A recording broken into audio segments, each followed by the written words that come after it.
Bonjour à tous, c'est Paul et aujourd'hui dans ce parent succès, je voudrais montrer l'effet de l'alcool, bien sûr, mais montrer ses effets utiles aussi dans le contexte de la survie de certains micro-organismes. Me faites pas dire ce que je n'ai pas dit. Ça ne sert pas pour les êtres humains. Boire de l'alcool, ce n'est pas indispensable pour l'être humain.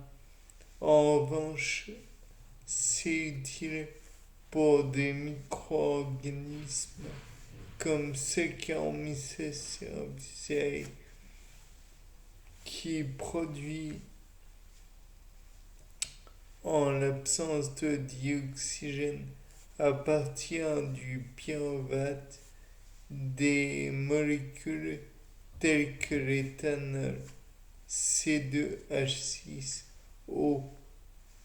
Donc de là on peut se dire déjà pyruvate et éthanol, il y a quand même un différentiel au niveau des carbones. Le pyruvate c'est du C3 et l'éthanol c'est un C2. C'est pour ça qu'il y a notre chère copine,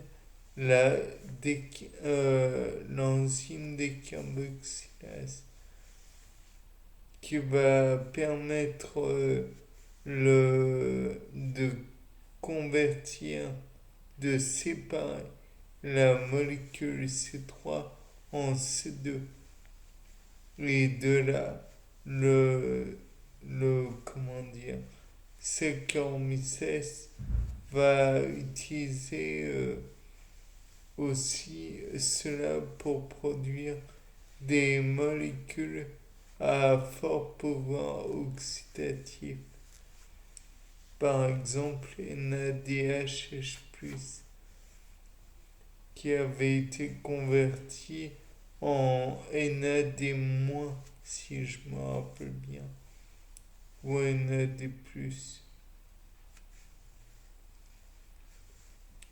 Dans tous les cas de figure, on peut être sûr que la molécule est augmentée en pouvoir oxydant. De là, on peut dire que si une cellule peut le faire, alors peut-être toutes les cellules peuvent le faire. Et malheureusement, c'est non. Tout le monde ne peut pas le faire. Si vous demandez à l'organisme d'un animal de le faire, alors vous n'obtiendrez pas ce que vous voudrez. Peut-être celui-ci pourra produire de l'acide lactique, mais certainement pas de l'éthanol. Et l'éthanol, si on réfléchit un peu, chez l'être humain, ça produit une réaction telle que de l'acétaldéhyde. Quand on consomme, ça produit de l'acétaldéhyde qui est toxique pour le corps humain, puis de l'acide acétique. Quand on l'a converti, quand on l'a détoxifié surtout. De là, on peut se dire, mais dans ce cas, c'est pas si nocif. L'acétaldéhyde est très nocif. N'en consommez jamais. D'ailleurs, il serait peut-être intéressant de le faire, d'en mettre sur des cellules telles que Saccharomyces cerevisiae, juste pour en voir l'effet. Et d'en voir l'effet aussi sur des neurones voir ce qu'il fait microscopiquement parlant, parce que le neurone ne va probablement pas aimer cet élément toxique. On pourrait aussi essayer d'en mettre sur ce qui ont mis cerviciaire. Et enfin, je reviens sur le cas du neurone. On pourrait peut-être voir les potentiels d'action qu'il produit. Peut-être que même sur un animal de laboratoire qui doit en respirer un petit peu les vapeurs, on pourrait voir si ça a des effets. Mais étant donné que c'est un élément toxique, j'ai peur que cela tue notre cobaye. Donc on n'est pas là pour tuer, on est là pour faire vivre. Donc voir pour étudier la vie même.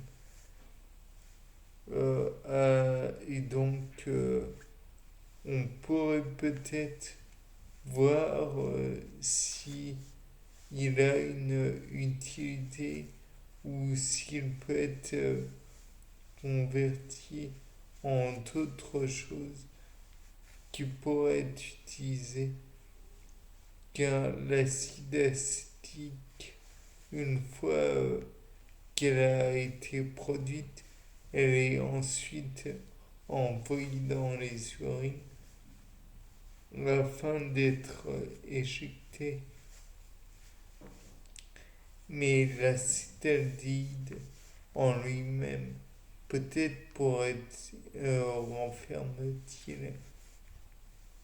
D'ailleurs, c'est même pas peut-être, s'il renferme encore des molécules ou de l'énergie plutôt qui pourraient être utilisées. C'est certain.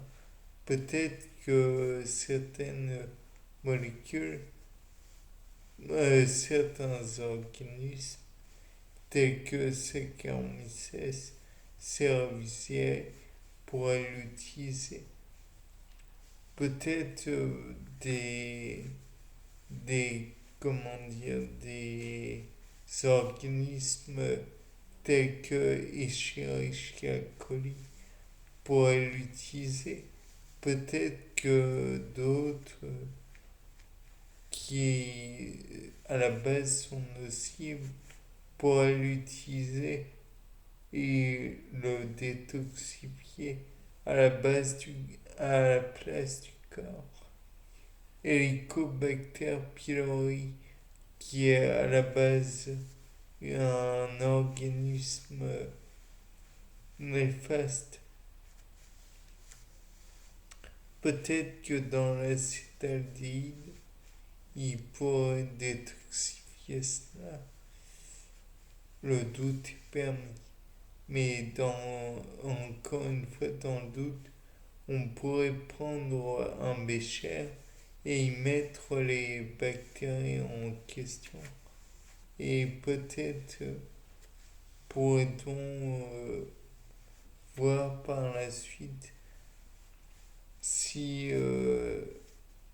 ça produit lors de la fermentation ou de l'oxydation des molécules pas trop ou moins nocives, disons. Le doute est permis encore une fois. Bien, c'était Paul Dame pour un nouveau Sapin en sucette. Au revoir.